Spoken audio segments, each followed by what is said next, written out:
Before I begin this video, I would just like to say I'm not being sponsored by Mel Science, and I'm just using their products because I bought them, and I would like to give them some credit for creating it. So thank you and enjoy the video.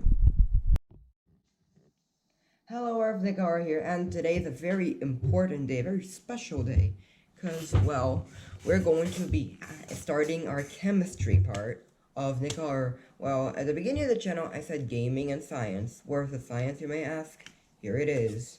I was going to do another experiment other than this, but then I found out that there was one ingredient in which I didn't have, so I'm going to have to resort to my favorite one, which is we're going to burn pure oxygen. And for this experiment, you will need one of these, a Beck. I think the name of this is an Erlenmeyer. Yes. And we're also going to be needing some hydrogen peroxide, H2O2. This is basically water, except for one tiny little molecule of oxygen. Like, you grab water, you put one molecule in the composition, and it turns into hydrogen peroxide. Yeah, we're going to be needing the 2 MPUs of hydrogen peroxide, and we're also going to be needing our manganese dioxide, MnO2.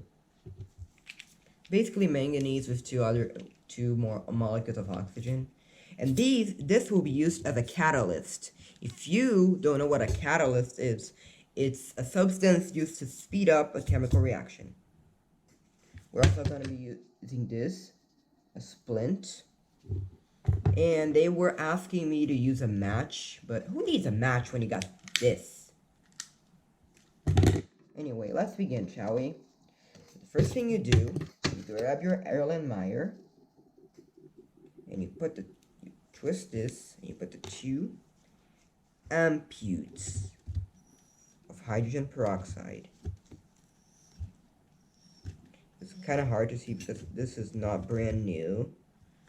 Use it for something else. One. I wonder what this smells like.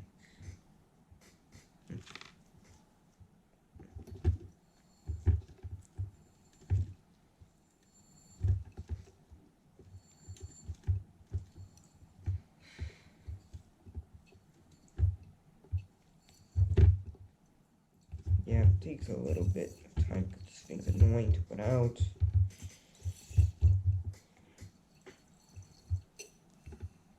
Almost there. There, done.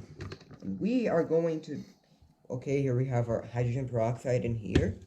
And then we're going to add our manganese dioxide. Smells like nothing.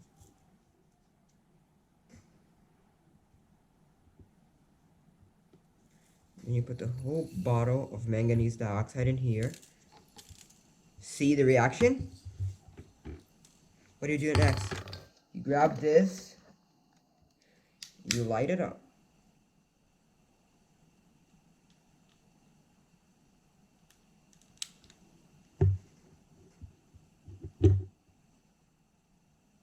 Right? Extinguish the flame, have a splinter, and look what happens.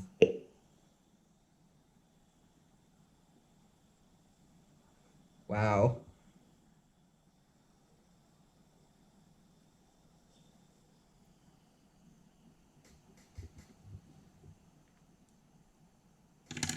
Give me that.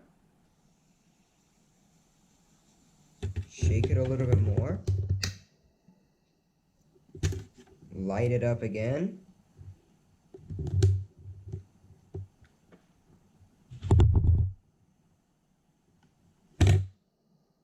Second.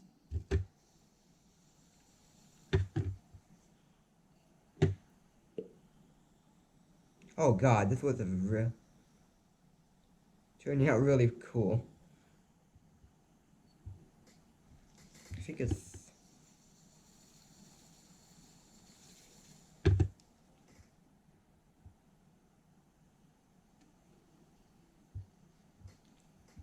the oxygen. It's done.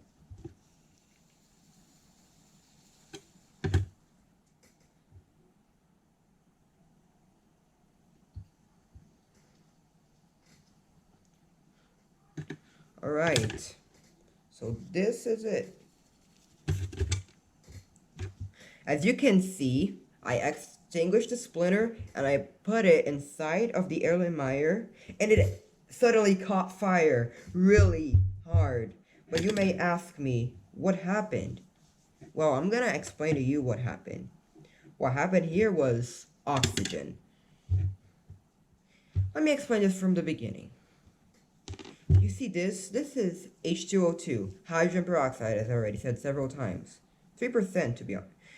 Even though, so yeah, there are 4 molecules, 2 of hydrogen and 2 of oxygen. And these molecules are barely held with each other.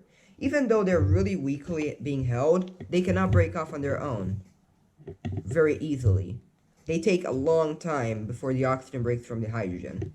But when you add your catalyst, which is what I explained at the beginning of the experiment, your catalyst, which is manganese dioxide, you can make this reaction happen almost instantly.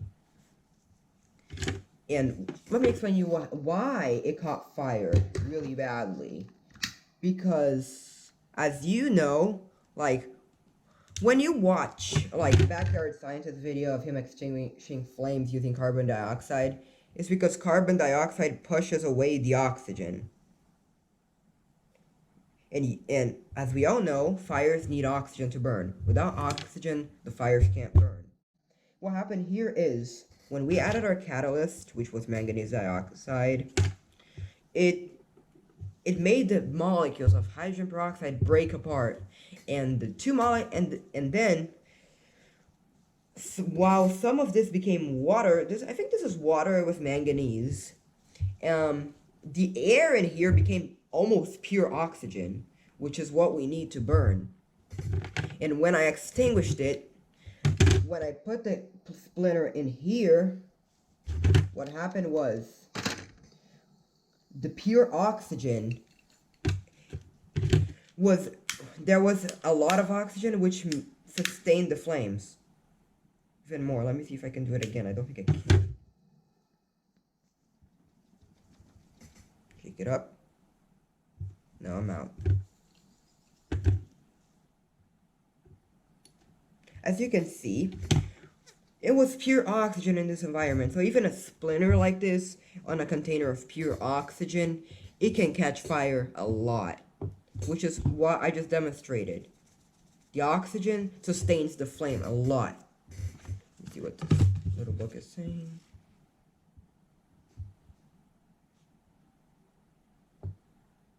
Yes, exactly. So a better name for this would be combustion. Oxygen sustains combustion really well. There are 2 main types of things for something to burn: the fuel and the carburant. Let's give the example of a car. When a car burns gasoline, the gasoline is the fuel. What is the carburant, you may ask? It's oxygen. Without oxygen, nothing can burn. And when there is a lot of it, a fire can really go back. It can really go hard. So yeah, due to such a heat stroke of pure oxygen, even a small splinter can catch fire really badly. Which is why it would be a horrible problem for humanity if Earth was made out of pure oxygen. First, it would suffocate, and second, we would get oxygen toxicity, and second, fires would be extremely large. So yeah, thanks for watching this video. Make sure you subscribe to my channel and leave a like and ring the bell for notifications. This was a really fun video. I really enjoyed watching. I'm gonna do more, hopefully, if nothing happens again, but I'm gonna do more. Yeah, thank you for watching. This is Nick Auror to YouTube Communication Off.